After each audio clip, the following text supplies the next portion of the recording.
Hello, everybody, and welcome to FightGrind Radio, brought to you by the Las Vegas Tribune Radio. It's your boy Bootsy. I'm here with Steve Mackowski, who's going to be fighting on the upcoming Tuff-N-Uff card on November 29th. How you doing, Steve? Doing great. How about yourself? I'm busy. You know me. We talked earlier. Very busy man. So you recently moved out here, correct? That's correct. And where'd you move from? Sebastian, Florida. That's a ways away. What brought you out here? 2,600 miles. I actually came out here to fight. So you came out here to participate in Tuff-N-Uff in the last show, the October 4th show? October 3rd, that's October correct. 3rd. Oh, that's right. It was the Knockout Cancer number 4, round 4. So you came out for that show. You fought Shane Tinling from Syndicate, correct? Yeah, that's correct. Great fighter. How'd that fight go? That fight went good. It was actually a pretty cool experience. I'm thankful to have got the fight. I took the fight on 18 days notice. He just called me up and asked me if I wanted to participate in the fight. Who called you up? Barry. Barry Meyer from Tuff-N-Uff. That's correct. So you had 18 days. That's not a lot of time to train for a fight. No, not at all. But I felt, mentally I was ready, and physically I was, getting ready too. So, but it was awesome. It was an awesome experience. Big shout out to Shane Tinling. Thank you for the also opportunity to step up and fight. And you fight. You're a unaffiliated fighter. You're fighting on your own essentially. You don't have a camp right now, correct? No, that's correct. I don't. Now, how tough is that for you getting ready for fights when you're on your own? Well, actually, it was pretty easy as far as the workout goes, because it's pretty set to my tone. But the hard part was I didn't have nobody pushing me but myself. So as far as that goes, learning new moves, it was tough because I had to learn on my own and just try to get more prepared for the fighting somebody out of Syndicate gym. Right. And when you're training on your own, what's your usual schedule? I mean, you don't have to give away any secrets of your super secret styles, but do you have a set regimen you like to go by? Is it just day-to-day that you find ways to push yourself? What do you try to do? Yeah, really to the day-to-day ways. I definitely run every day. Running is a big part. Definitely run to all the fighters, as you know. Just run. Right. Get your wind up, Right. And as far as, like, working hands, I imagine doing the ground game's a little tough without having someone there to push you all the time. Do you have anyone that helps you out with the ground game? Yes, actually, a big shout-out to Michael Lamo. He helps me with the ground game. So shout-out to him. And how long, what got you into the idea of fighting in the first place? Because this is a big move to just come out here and fight. You must have some, inclination to get towards fighting. Couldn't have come out of nowhere, right? You had to start somewhere. I don't know. It's, it just kind of came out. I was like, hey, I want to do that. I just felt like it was my time. I got the opportunity, thankful, from Barry Myers. Thank you. Shout out to him for real. Thank you so much. And so when you were out in Florida, were you training with anyone out there, or were you still unaffiliated? Just unaffiliated, just training, like I said, myself, running and just hitting the bag. Were you doing a lot of street fights to get yourself ready? I have some street fights under my belt. Yes, I do. So you got some unauthorized fighting in, some stuff that wouldn't show up on the record. Yeah, that's correct. But that, as far as that goes, did you feel that it was less of a struggle coming into these kind of fights since you had that experience? I know it's a totally different world, obviously, but as far as a lot of guys come in with fear or hesitation, I talked to you before that fight in October. You certainly weren't afraid of anything. So do you think that's coming from your background? Yes, a little bit, and I definitely was. It was intense. Inside it was intense. So, just Well, I mean, so you're dealing with a different world. It's not like in a street fight where you're just going to have adrenaline pumping immediately and all of a sudden you got to go out and finish someone quick or, try to finish a fight as fast as you can. You know that there's rules. You know that the other guy is probably coming in, especially from Syndicate, is coming in with a particular game plan and training. He's not just going to come out there and throw haymakers at you. Oh, yes. So was that something that you had to work on, was to keep yourself calm and pace yourself a bit more? Definitely. I definitely had to keep myself calm. Like you said, it's not a street brawl. We just expect the wide punch, right. Because he's coming in, he's been training, he's ready for this. Definitely, street fighting is way different than getting in the ring or a cage, vice versa. You got ground game, you got kicks, they're just well-rounded, right. Especially someone coming from top name gym, it's not a cakewalk. It's not something you just go in and just think, oh, I'm going to throw a wild punch. That's how you get knocked out. Right. And Shane's a grown-ass man. He's 36 years old. I don't think you knew that before you came in here today. But you're working with a guy with man strength. He's been Oh, doing yeah, this I'm for a man, while. too, though. I'm 26, so I done hit the man strength, too. But, yeah, definitely. I didn't know he was that old. Like I said, he was in great shape by far. Yeah, he's a little tricky with how well he's toned. He's got a nice upper body. He's been lifting for sure. Oh, yeah, definitely. Yeah, when I seen him at weigh-ins, I was like, oh, okay. You know, he was more slender. He looked real fast. So I was like, all right, he's, probably going to be more of a boxer, quick kind of dude. And then when I got in the ring and I seen him, I looked across the ring and I see him, I said, man, where'd this guy come from? Is that the same dude? Yeah, and I know he cut weight. Did you cut weight for that fight? Actually, I did. I was at 204 pounds. And actually, when I weighed in, I was 183 and a half. Okay, so you went a little past where you needed to go even. Just in case the scales were off by a pound or two. I didn't want to be in there that last day, trying to do something. Right, I hear you. So walk us through when you did the weigh-ins. That was probably, you were in the Couture gym, correct? That's correct, yeah. We were at Randy Couture's And how'd you like that gym? Because I know you haven't been able to see a lot of these gyms yet. So. Oh, I haven't seen no gym like that. Being that big and that many people. I come from a small town, so, our gyms they're big, but they're not big like that. Right. So it was actually pretty cool, to see the other people and fighters, in there, wrestling around and how they trained. And, definitely made me realize, like, wow, they're above what I'm above. Right. And so are you looking at gyms right now to get into in Las Vegas? Actually, I haven't looked at none yet. I'm kind of still just, doing my own thing, just like FightGrind, you grinding it out. So I'm just grinding and working hard, getting prepared for my next fight. Right. And that's really it. When time comes, if it comes to me, then, I'd be more than happy to join the gym. But just right now, I haven't had the opportunity. Right. So do you think you'll start shopping around after the fights, given that you have an opportunity to do it? I know life is a little busy for all of us out here. Yeah. But is that something you aspire to, is to get into one of these gyms at some point? Kinda. I'm really inspired by, making it to a certain extent by myself, without the little help I do have from family and friends. Right. But I kind of, take the approach of, the old UFC. That's what they used to do. They used to train with their friends, and, there wasn't too many gyms back then, So you got to make it on your own somehow, whether you got help or if you don't.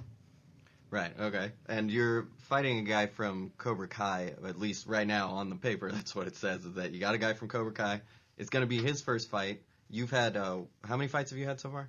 Just one. Just this one? Yeah. Okay, so you at least have that one experience now. Do you think that'll give you any advantage going in there? Kind of, in a way I do.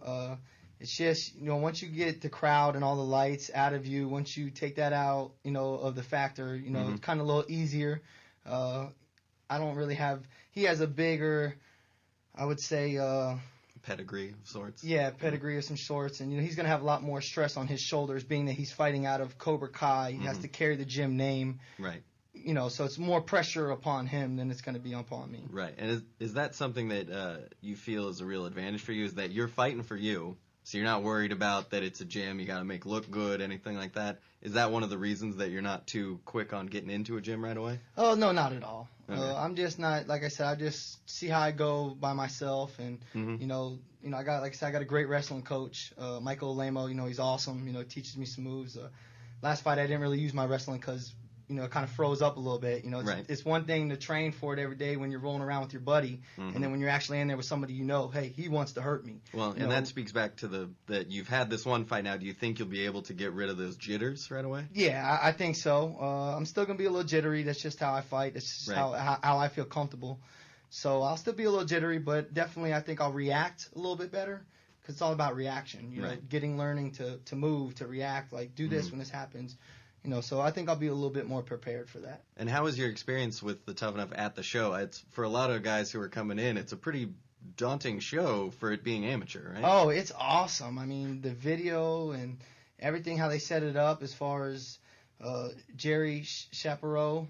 Right. He did awesome by making the card fights. Like I said, Barry Myers, he made me feel real welcome, very comfortable. I was very honored to be able to fight for Tuff-N-Uff. It's a really big organization. I think one of the best actually in Vegas. So everything is just real professional. I think he has a motto. What is the motto, Bootstein? Oh, his motto. Well, one of his mottos. He had a lot of good ones, but my favorite one that we were talking about before the show is that he wanted to give the amateurs a pro experience. Yeah. And I think it sounds like you agree that he was successful in that. 100% he's successful on that, 100%. Yeah, I see some pro shows that don't do what Tuff-N-Uff does as far as the quality. Yeah. And I've seen some pro shows that look like they should just be in a backyard for backyard wrestling. And Tuff-N-Uff, the first time I went to one was only a couple months before your show.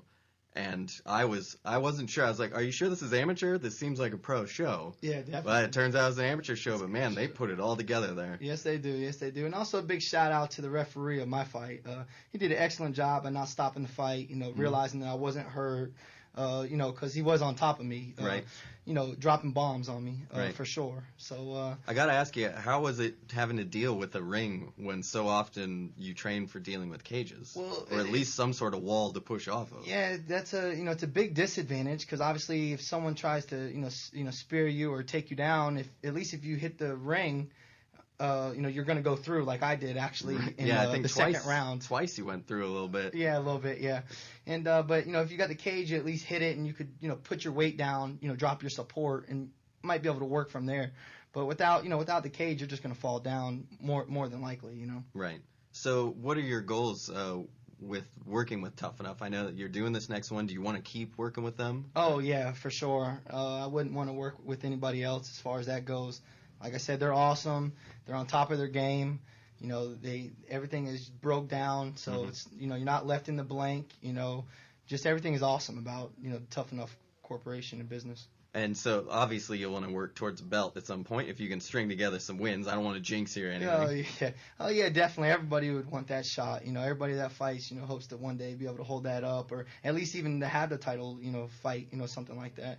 Right. I was very thankful to have the main event or the co-main event for MMA. So that was awesome too. Just yet alone, whether win, lose, or draw, it's just amazing feeling, Right. And talk about a little bit about that feeling of getting that first fight. Once you're done with it, I know you're a little disappointed that it was a decision loss at the end. But did you at least feel some accomplishment in getting through the fight, even in just being at the fight and getting in there when a lot of people might not? Yeah, definitely.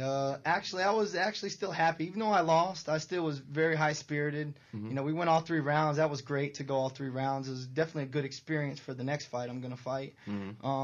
So, as far as that goes, I think it'll definitely be something to look forward to as far as. And do you have aspirations of going pro if you can, successfully put together a nice amateur career? Is that something you look at, or is fighting just something you just like to do and that's about it right now? It's just something, I got in here to do and have a little bit of fun, because you can't take the fun out of any sport. Right. That's why we do this sport, is also for the fun and for the love of it. If it comes, it comes. It's just one of those things. I'm just taking a step at a time and just happy that I have this opportunity, Yeah, the correct answer is that you're going to be UFC champion, and then give me a number of years that will take. Yeah. Because that's what I always look for, because, I need to sell this show, so you got to talk some crap to somebody. Or at least tell all the gyms that they're terrible. You're far too nice to everyone. Oh, yeah. And how has it been as far as after the fight?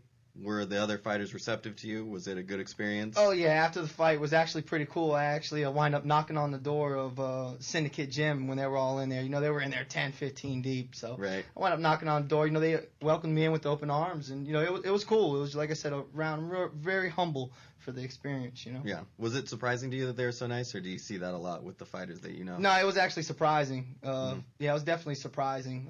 Considering that they were in my corner, about 10, 15 of them were in my there was corner. a little discussion we had about that they Rooster and the team likes to get over into the opposing fighter's corner and make it a little hard. Did you have trouble hearing your corner? Not really. To be honest with you, I kind of caught tunnel vision. Right. Kind of caught tunnel vision until the third round came. Then I started hearing a lot of things more clearly. Right. You think it was just the adrenaline dump? Yeah, probably more just the adrenaline, the hype of it all. So hopefully in your second fight, hopefully you'll be able to lock out that tunnel vision a little bit so you can hear the corner. Yeah, it'll also help if there isn't 15 guys on that side. Yeah, definitely. That actually is definitely true. So when it comes to your fighting style, unfortunately we saw a lot of you working off the bottom, and you were able to survive doing that. But are you a ground guy? I know you work with your wrestling coach, but do you have Are you someone that likes to strike? Do you like to take it to the ground? I definitely like to stand up, but like I said, I'm working on a lot more of my wrestling this time, so I can be more prepared. Right. Just on more of reaction. I learned just kind of swim. If you're on the bottom and someone's on top of you, you know that they're gonna punch. Kind of look at their shoulders to see which one they're raising up. Obviously, they're not gonna raise both hands at the same time. Unless they're Sakuraba or somebody trying to Mongolian chop you on the neck. Yeah, exactly. So just kind of swim and just, hold on and get through it. You got to be tough. You got to be able to take hits. So well, that's certainly one thing we saw in your last fight is that you're definitely tough. I mean, because Shane, I don't think was trying to go savage on you or anything, but he was throwing punches. He was trying to finish the fight. Oh, definitely. And it didn't. At the end of the fight, it's not like you looked battered. I mean, you were beaten, but you were upbeat, and you didn't. It's not like you had lacerations on your face or your nose wasn't broken. So we saw a couple of those fights. People were getting messed up a little bit. Oh, yeah, definitely. The fight before my fight, another gentleman from Syndicate fought, and he definitely messed up. Yeah, Sean Francis put a beating on somebody. I forget the guy's name, and he was a tough-looking guy. His opponent. Yeah, he was a tough-looking guy. I wish I could remember his name. He's actually from Cuba. I forget his name, but I think it was Vladimir or something. He had like a Russian first name, but he was a tough-looking guy. He scared me. I bumped into him behind, and I thought I was going to get in trouble for bumping into him. But, man, Sean Francis put a beating on him. So you get that sometimes. I noticed that a lot in fights, and you're another guy that fits this category. You and I both kind of fit the category where people don't think, based on our physique, that we're going to be able to, keep our hands up and fight back. Oh, for sure. That's actually one of the things the commentators were saying, during a fight in the second round. You look at body statues or body types or just the way people look. Sometimes people write someone off, and by far don't do that by any means, because when you underestimate somebody, that's when you get the whole surprise of the O factor. Right. And do you think that's kind of a little advantage for you, that people will write you off and then you're able to impose your will a little better? I don't know. Since it was my first fight, I hope to. I definitely wasn't in shape as I should have been. But like I said, this time I'll be way more in shape, way more ready. So I'm just ready to go ahead and get it in and knock November 29th out, Yeah, and that's, if you're able to do well in this fight, do you think you'll want to get right back on the horse and train again, or are you somebody that likes to fight, take a little time, get a breather in there, and then start training again? Oh, no, for sure. If there's no injuries, I'd love, I'd like to sign up for the next card and go at that one again, too, just like this one, Right. I got notified, and here I am again. Yeah, and this time you got more time to train. Are you feeling better about that? Oh, yeah, definitely. Way more. Just because, I'm going to get my body in better shape and get my wind a little bit better. It wasn't too bad last fight, but I didn't have to shoot in and try to, taking someone down takes a lot of wind out of you. Right. So I didn't have to do none of that because I didn't get the opportunity to. So. Can we expect to see some flying head kicks at any point from you? Oh, we can expect a little something maybe. I'm working on a little something. Honestly, if you can throw a flying head kick, I will hand you $20 after the fight. For sure. Sounds good. If you land it, I might give you $50. We'll see how it works. Don't just throw it like as soon as the fight starts when you're really far away. You have to try to land it. Try to land it, yeah. And the last time I was a little far away, I was just kind of trying to get in the groove. I kind of threw the kick out there, just trying to warm up, I guess, a little bit, even though it was during the fight. I just was trying to get comfortable. Right. I was hoping, the third round to really put on a really good show. I was trying to stay away from him taking me down. He's very strong, by far. Right. When he grabbed me, I definitely felt his strength. So. Yeah, that's that man strength. Yeah. He's been a man for a while now. And so he's got to be the oldest amateur fighter I've seen fight. And when you have all that time where you haven't been taking punishment, and you still got that old man strength, and then you come in there, it's got to be hard to get away from him. But you did, in the second and third round, you started to be able to get away from him a little more. Unfortunately, he's tenacious. Yeah, actually, we hit the corner, and I kind of put a little bit of a clinch in, and I was just trying to push off him, to get away from him, because, like I said, I didn't want him to grab me by any means. Right. His grappling was, fanatic. It was good. So. Right. So I definitely, try to, like you said, the cage is way different because at least you can hold your body up, even if it does grab you, or, you can kind of think. You got a second to think instead of falling through, or, I got to get away fast, Right. So, in this next fight, you won't be in a ring. How happy are you for that? Oh, I'm very happy. I'm actually very happy because, it just, the whole, it'll bring a little bit more excitement to me, a little bit more rage. It sounds kind of fun. I'm interested in seeing you enraged. That'll be fun to watch. Yeah. Because you have that energy already, but I've always seen you in a positive light. Yeah. I'd like to see that furrowed brow and you getting upset. I want to see what that looks like. And then the flying head kick. Yeah, I actually got a little bit upset in the second round. I kind of pushed Shane as he was getting up, up off me because I was just frustrated. I was like, oh, we're on the ground again. That's not where I want to be. But hey, that's part of fighting. That's part of MMA. That's why it's mixed martial arts. And how do you personally? I know you've only had one fight, but if you can speak on it, what was it like trying to control that excitement and that frustration that you can get? How hard was it to control that in the midst of a fight? Well, actually, as you've seen, I kind of let a little bit go, but then I caught myself, like, hey, this is part of it. If you don't want him to take you down, then be on your P's and Q's and stay on your feet, be springy. So that's definitely something I have to definitely work on because a lot of the takedowns, I was took down, while I was being real springy, kind of real light-footed. Right. So. And there's. By the way, this is something, since you haven't been at a gym yet, tomorrow, I believe, Extreme Couture is holding a tryout for fighters. It's a free tryout at Extreme Couture. And I know they're giving a sponsorship contract to at least one person out of all the people that show up. So is that something you might be interested in doing? Oh, really? I didn't know that. Yeah. Yeah, that's actually pretty cool for them to do that. That's actually awesome. No, to be honest with you, I'm just going to keep focused on, what I have to do as far as get prepared for this fight. And just keep training. I was hoping you'd say yes so I could say throw a flying head kick, and they'll give you a sponsorship, I'm sure. Yeah. They're known for their flying moves over at Couture's. I think you've seen Randy throw flying, spinning kicks, right? Of course. Yeah. But yeah, so that's actually happening tomorrow. I almost forgot to mention that, but that's something that's going on for any of the fighters out there that are looking for a camp. If they're not being super studly like Mr. Mackowski, then they can get out there and try to get a sponsorship from Couture's, although I imagine the competition there is going to be pretty ridiculous. Everybody knows about Couture's out here, and those guys are no joke. They will grind you down. They're a good reason to call the site and the show FightGrind, because that's exactly what they do over there. Speaking of that, we should talk about some of these camps, because I know you were asking earlier about which camps, out of the ones that I've seen. Yeah, which one you feel are the best. Yeah, and that's saying the best is always tough. And I feel real bad for local fighters out here, because if you could jump from gym to gym, you could just be the most well-rounded fighter. Of course, they don't want you to jump around like that. Because everybody has something to offer. Yeah, everyone has something. It becomes a thing where you're trying to sponsor a guy. You don't want him jumping over to other camps and doing stuff. If you're going to put your logo on a guy, why would you want him also training somewhere else? True. I get it. But from what I've seen, first of all the camps that I've been to so far, at least to me, have been super welcoming and super willing to, share what they do and who share their fighters, that I can get interviews with them. So as far as being personable, all of them are really nice. As far as talent, when you go to Syndicate, you see a lot of fighters. There's a lot of guys in there, especially amateurs. And there's good and bad to that. You get a lot of guys that you can spar with and roll with. That's great because you get a lot of different looks at people. The downside is that the coaches aren't going to get as much time with everybody because they're dealing with having to do entire classes. So it's one of those things on if you're someone kind of your style, if you're used to just kind of doing your own thing, but you need people to spar with, Syndicate's a pretty good one. And that's not to take away from the other places, but when I'm there, I see more people there than anywhere else. And that's pro and con. A lot of opportunity. A lot of opportunity. And one of my favorite things is a lot of different styles that you get to deal with when you're sparring.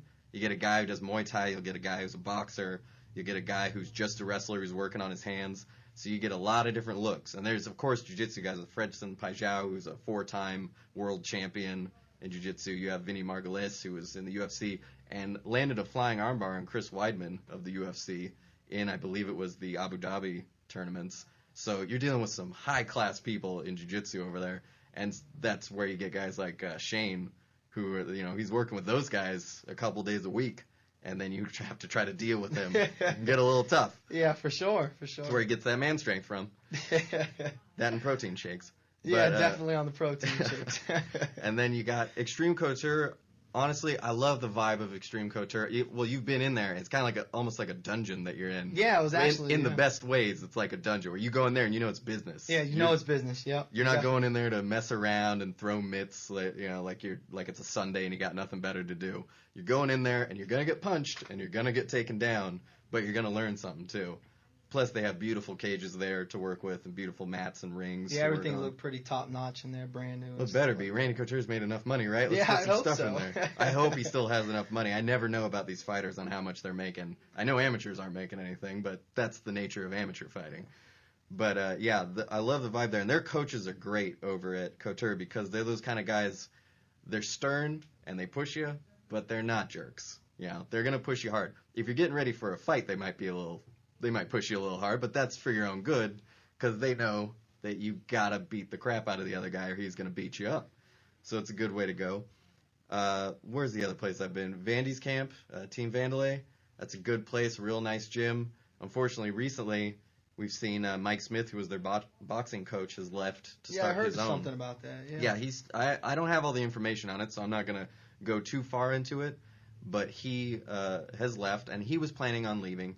And he started up Blacksmith Boxing, which I'm excited to see because I like Mike Smith. He's a guy that's been around for a long time, and he knows all the ins and outs of the game. He's a guy that takes care of his fighters, too, which is great to see.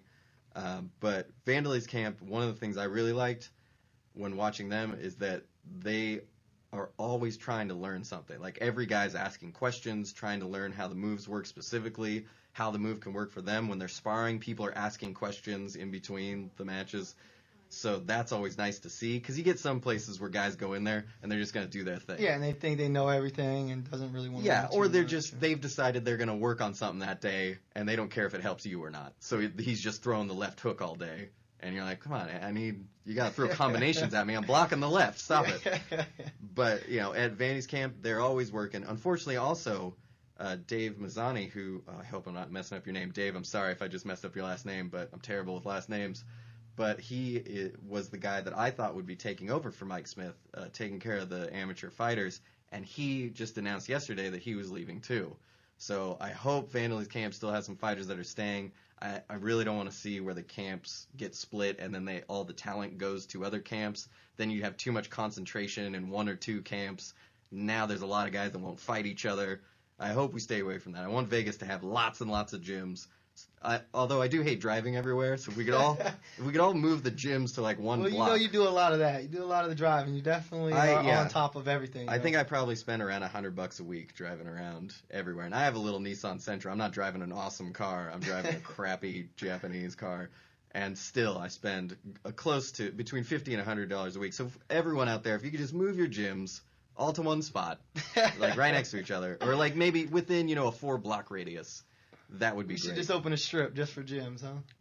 That should actually happen. That's a good idea. I'm going to start marketing that idea because I am tired of driving around everywhere. Well, hey, that's why you FightGrind. That's why you run this, and you run it real well, man. I'm doing what I can. Drysdale's Camp, by the way, is a good. If you want to learn jiu-jitsu, Robert Drysdale, that's the guy. I mean, Fredson is also amazing, but that's a huge camp over there. Drysdale's got a lot of room for guys to show. Well, I actually heard Cobra Kai won last of their 6. Cobra Kai is that. They're the fun underdog. They're the fun guys. They're all in there. It's a little gym compared to everywhere else, but do they put in work. Every time I go in there, people are rolling constantly.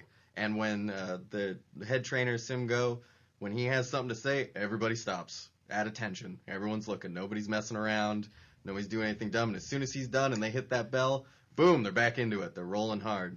And your opponent is going to be from Cobra Kai, correct? Yeah, that's correct. So actually what I meant to say is they don't got it. Don't worry about them. No big deal. I got to keep it real. But, they work hard. They're hard-working guys. And Simgo's a hell of a teacher, I got to say. Because you get these big-name guys, and of course most of them are going to be good if they've chosen to teach. Yeah. They know what they're doing. Sure. They have their black belt, so they've been in the game for a long time. You got guys like John Wood at Syndicate, who is just a phenomenal pusher of will. Like, he will push you. He'll put you in the grind, and you will beg to stop. And he'll be like, no, it's not time to stop yet. So it's dealing with Sim Go and at Cobra Kai. He's a guy that's able to push you when you need to, but he's all about mastering those skills and making sure that people are at the best that they can possibly be at any given time. So it's a good place to be. And honestly, if you need one-on-one, that's the place to go because it's still a small gym right now. If they keep getting wins, though, they're going to have to move. They're going to have to go to a bigger place. Yeah, because I think they have, it's not much bigger than the building we're in right now, which is nice and small. So hopefully they can get a bigger gym. they're going to need money. So if anyone wants to send Cobra Kai some money so they can move, that'd be great.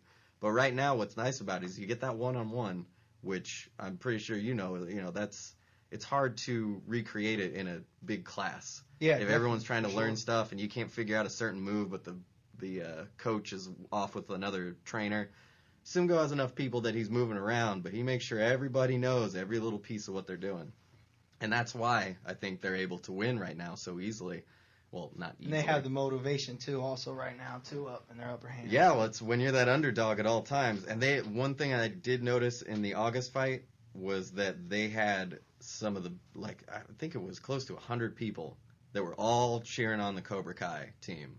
And that makes a huge difference, especially as an amateur, when there's only, even at the Tuff-N-Uff shows, you get between 200 and 500. And so when a fifth of them are for you, that's got to make a huge difference. It's definitely motivation, definitely. It definitely hypes you up.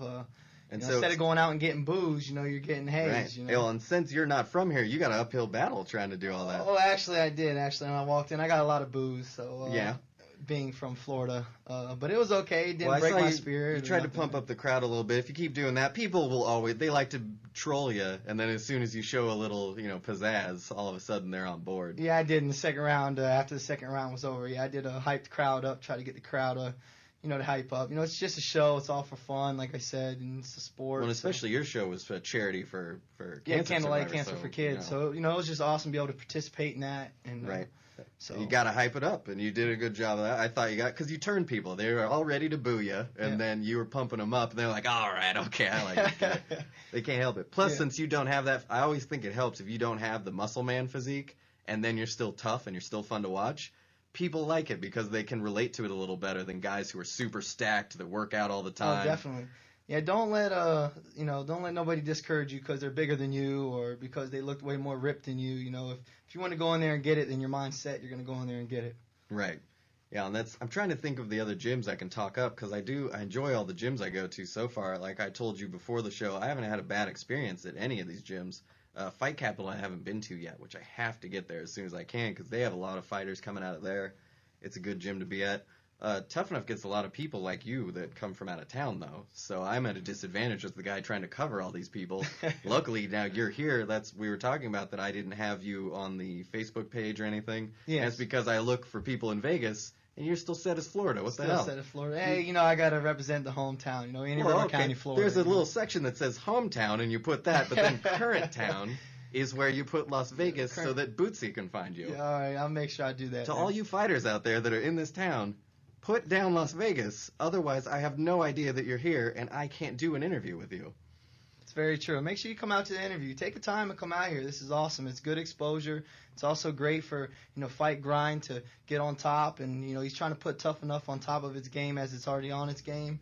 Just definitely come out and give an hour of your time and come out here and have fun, laugh. He's a great guy to talk to and just shoot the crap with. I should say, not the bad word. Watching those language.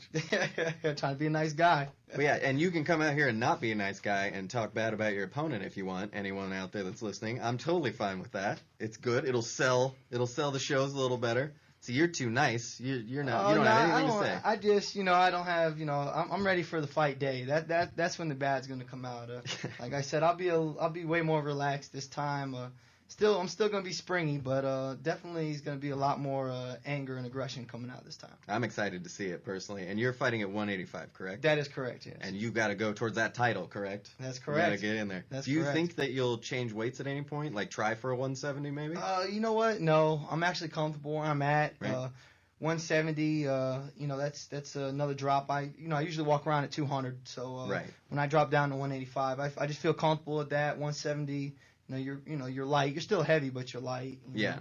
You don't want to do one of those Olympic drops and do like 40 pounds in a week. Oh, no. You don't want to be Chris Weidman out there. Chris Weidman did it, for anybody that doesn't know what I'm talking about, did a 30-pound drop on 10 days' notice to fight Damian Maia, which is probably incredibly dangerous for your body and also just insane because Damian Maia is going to try to choke you to death in the ring. So I don't know what he was thinking, but he won that fight. But I hear what you're saying. 170 is a pretty big drop. It's a pretty big drop, and like I said, I'd rather fight bigger guys. Just those little guys be Jackie Chan fast, It's true. I'm one of those guys. Yeah. That's the only thing I have. I can't lift a couch to save my life, but if you need me to throw 5 punches in a second, I can do it. Yeah, that would be no bueno. I used to fight guys your size and spar with them every day, and I hated it. Because I could hit them 15 times, and then they'd just throw one big boom right to my face. Yeah. And I would fall to the ground and go, why? Why am I doing this? This is the worst idea. So when did you, we're going to backtrack a little bit, because I forgot to ask you, when did you decide that you wanted to fight? Just in general, what was that inkling where you went, oh, okay, I want to do this? It just, one day just hit me. One day I had a dream, and it might sound crazy, but. That's right. We like crazy here. Crazy's good. It just came to me. I said, you know what? And then I came out here, and I wrote a message to Tuff-N-Uff, Barry Myers, and he responded back. 8:00 actually at night, he responded back, and I actually answered the phone with the disguise because I didn't know whose number it was. I actually was talking to this girl, and and he was like, "Do I got the right person?" And I was like, "Oh yes," and and he was actually awesome. He said, "Hey, would you like to take a fight?" Right. October 3rd. I said, yes, sir. So was that your first inclination to even try to start fighting? Yeah, actually, it really was. Really? So it was just on a whim. Yeah, it was just on a whim. See, I like that. I'm old school. I've been watching since 2000, and that's all it ever, like you said, it's all it ever was back in the day. It was just guys that were like, fine, I'll do it. I'm tough.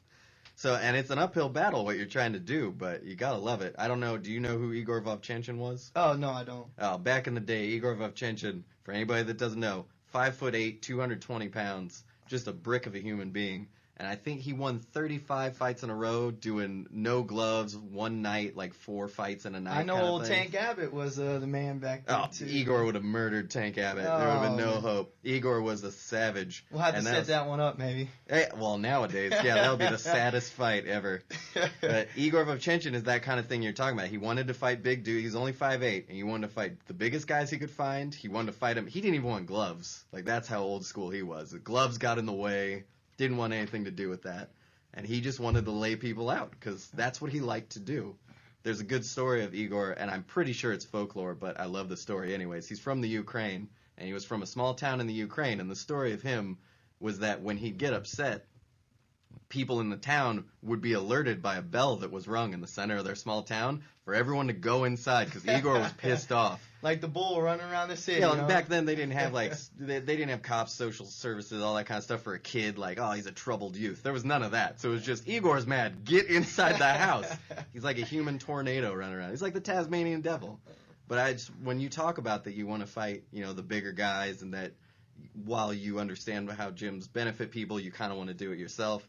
That's that old school mentality. I don't know that a lot of guys would be willing to take that chance anymore. So when you've decided to do that kind of thing, what is it that keeps you waking up every morning going, that's what I want to do? Well, what keeps me motivated, to be honest with you, is just the dream. Don't ever stop dreaming. Don't ever stop thinking you can't do nothing. I just wanted to come in here and prove something to myself more than anything. Also, for my kids at home, and all my friends and family, it's just a motivation kind of thing. Just right. Know that you can do whatever you want to do.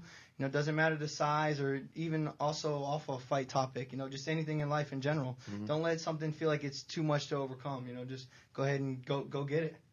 We need to use that as like a soundbite for all the fighters out there. Because I see a lot of guys that like to fight, but they always got that reason that they're not going to do it or that they can't do it. Yeah. I mean, I have it. Don't get me wrong. I do that too. I'm busy outside, so I'm like, I can't train right now. Yeah, but see, you got in there and you have though, so there's a difference. Yeah, but let's not be too nice to me. I'm coming up with excuses, clearly. Oh. I mean, they're fair excuses. I'm trying to do this business stuff here. I'm trying to get things going. And but at the end of the day, I mean, who really needs sleep? Honestly, I could just fight when I'm supposed to be sleeping, and that'll work. Maybe I could take like an Ambien or something, and I'll sleep fight. That'll work. But how do you find the time of the day, by the way? Because you're out here right now. You're working. Yeah, you're doing full-time work. Yes. I'm guessing you found a place. You're not sleeping in your car, right? No. I'm actually, when you're not working, like after you do work, do you train before work or after work? Well, it actually depends. It fluctuates because sometimes I work nights, sometimes I work days. So, I just kind of go off that. I just get up and, like I said, if I got to work in the morning, then I'll get a good hour and a half in, at night. Like I said, I run more than anything. Right. So, How hard is it to stay consistent though when your schedule's moving around? Actually, that's like we were just talking about. You just gotta do it. You just gotta get up and do it. And the motivation part of knowing that people are trying to build your life, so you don't want to disappoint them. So I just I realized that, and that's my motivation. Right. So with that, we're gonna close out the show. Any last words you want to say? You want to give a shout out to some sponsors who should help you out? I just want to give a shout out actually to my hometown and to Karen Bryant. Thank you very much for everything you've done for me, for all my kids back home, and everybody that knows me. Hello, and thank you very much to FightGrind. Bootsy, thank you very much. Thank you for having me on the show, and hopefully we do it again sometime after my next fight, maybe. Oh yeah, we'll have you back for sure. Thank you very much. And this has been FightGrind Radio on the Las Vegas Tribune Radio. We will see you on Monday.